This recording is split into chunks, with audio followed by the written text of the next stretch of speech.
The night Caleb Harrison received the call, he was kneeling on his kitchen floor, trying to scrub grape juice out of a second-hand rug while his 6-year-old son slept on the couch beside him. The apartment lights flickered the way they always did when the heater kicked on, and for a moment, he thought the darkness swallowing the room was just another unpaid bill catching up to him. But it wasn't the electricity. It was his phone vibrating across the counter, and the name glowing on the screen made his chest tighten. Olivia Monroe, the billionaire CEO of Monroe Biotech, the woman who signed his paychecks, the most powerful person he had ever met, and the one person he never expected to call him directly. If you believe in kindness, redemption, and the power of second chances, take a moment right now to like, comment, share, and subscribe. Stories like this remind us that even the strongest people can break, and sometimes the quietest hearts are the ones that save them. Caleb almost didn't answer. Men like him, widowed, overworked, raising a child alone in a 2-bedroom apartment in Columbus, Ohio, didn't get personal calls from women like Olivia Monroe, but something in his gut told him this wasn't business. Her voice when he answered wasn't the crisp, commanding tone she used in boardrooms overlooking downtown Columbus. It was small, fractured, human. She asked if he could come over, tonight. No explanation. Just an address in Upper Arlington and a whisper that sounded like it was fighting to stay alive.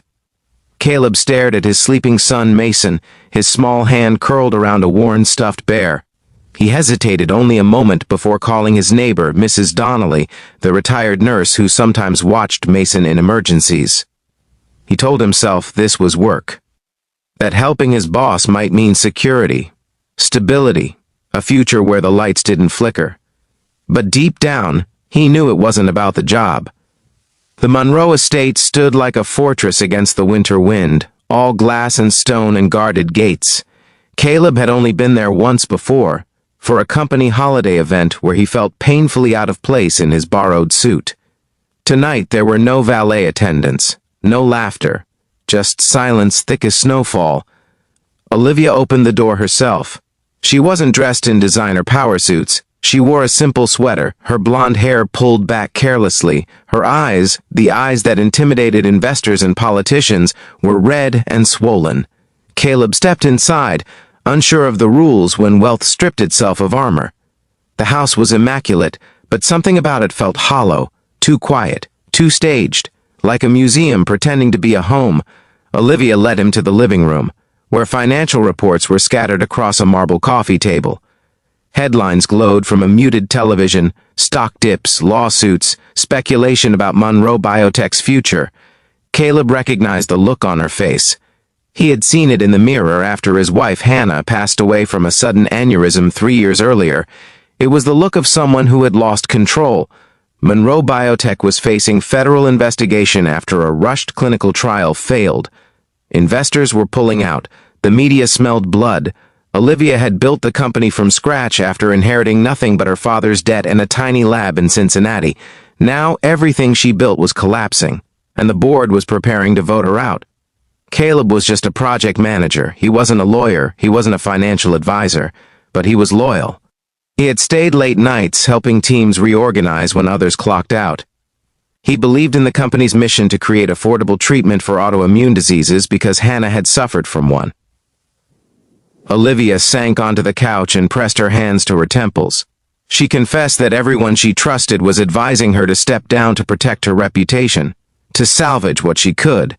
But stepping down meant admitting failure, and letting the company's mission be reshaped by people who cared more about profit than patience. Caleb listened.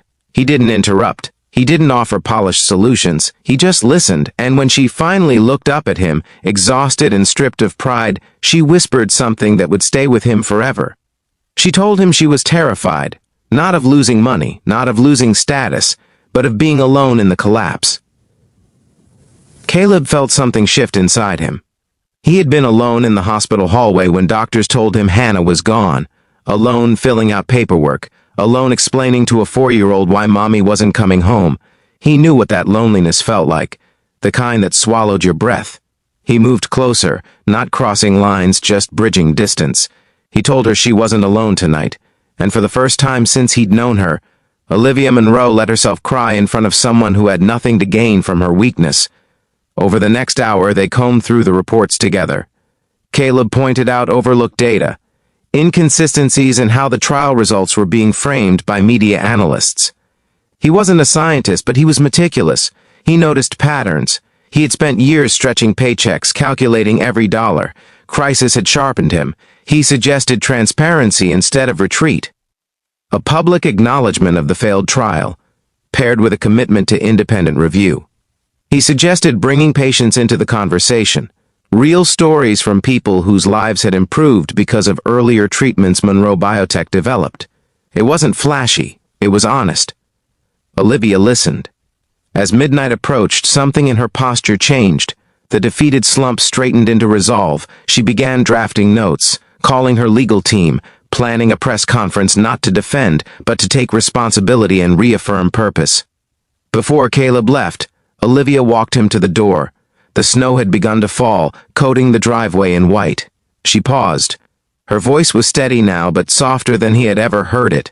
She told him that in a house filled with art worth millions, she had never felt more seen than she did sitting on that couch beside him. She admitted that power had isolated her, that success had built walls higher than any gate outside her estate. And tonight, a single dad who struggled to keep his lights on reminded her what strength really looked like. Then she whispered the words that changed everything. She told him she trusted him more than anyone in that company. The following weeks were brutal. The press conference drew national attention. Headlines criticized her, then cautiously praised her transparency. The independent review cleared Monroe Biotech of misconduct, revealing the trial failure was due to a supplier's compromised materials, not negligence.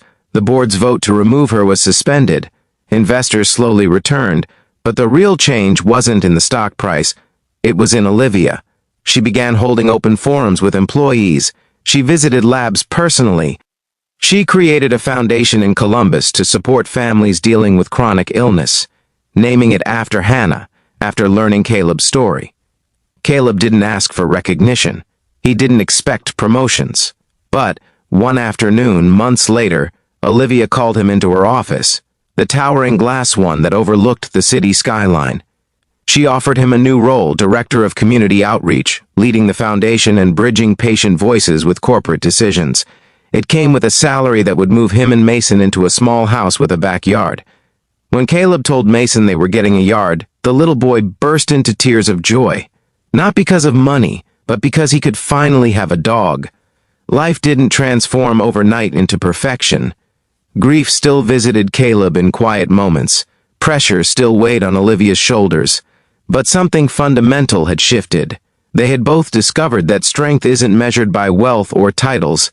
It's measured by who you stand beside when everything is falling apart. On the day Monroe Biotech broke ground for a new research center in Cleveland, Olivia stood at the podium, cameras flashing. She spoke about resilience, transparency, and community.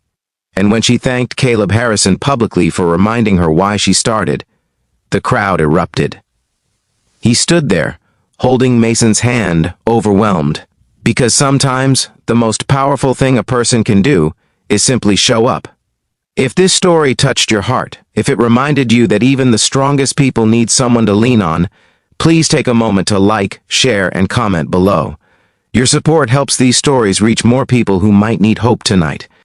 And before we end, I have one special request. Comment the word courage if you believe that showing up for someone can change a life.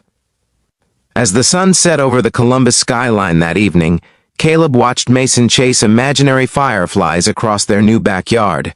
Inside the house, framed on the wall, was a simple plaque from the Hannah Harrison Foundation, proof that love, once given, never truly disappears. And somewhere across town, in a glass office high above the city, Olivia Monroe looked out at the same sunset and whispered a quiet thank you. Not for the billions she had saved, but for the night a single dad walked through her door and reminded her that even empires are built on human hearts.